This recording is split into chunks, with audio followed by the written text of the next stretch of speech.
நம்ம சேனல்லேருந்து தொடர்ந்தாப்பெல்லாம் நீங்கள் வீடியோக்களை பார்க்க நினச்சிங்கன்னா நம்ம சேனலை சப்ஸ்கிரைப் பண்ணுங்க. சப்ஸ்கிரைப் பண்ணிங்க. கீழே பெல் சிம்பிள் இருக்கும், அதையும் கிளிக் பண்ணிங்க. சரி, வாங்க நம்ம வீடியோக்குள்ளே போகலாம். வணக்கம் நண்பர்களே.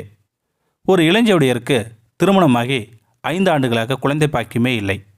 அதனால் அவர்கள் மிகவும் வருத்தத்தில் இருந்தனர். ஒரு நாள் அழகிய நாய்க்குட்டியை வாங்கி வந்தனர். அதை தங்கள் மகன் போல வளர்க்க ஆரம்பித்தனர் அந்த தம்பதியினர். அந்த நாய்க்குட்டியும் அவர்களுடன் விளையாடி மகிழ்ந்து வந்தது.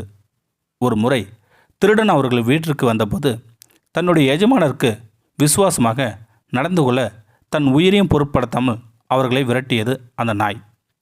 நாட்கள் உருண்டோடின. அந்த குட்டி நாய் நல்ல பெரிய நாயாக வளர்ந்தது. 7 வருடம் கழித்து அந்த தம்பதியினருக்கு ஒரு மகன் பிறந்தான்.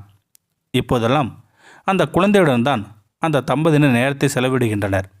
நாய் இப்போதெல்லாம் தனிமையில்தான் பொழுதை கழிக்க வேண்டியதாயிற்று.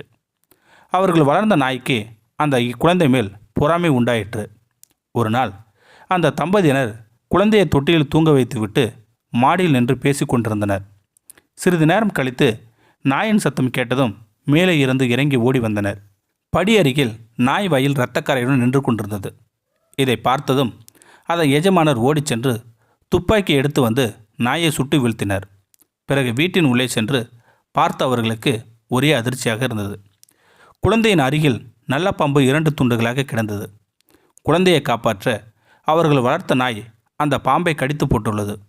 அந்த பாம்பின் இரத்தக்கரை தான் நாயின் வாயில் இருந்தது என்று அப்போதுதான் அந்த தம்பதியினருக்கு புரிந்தது.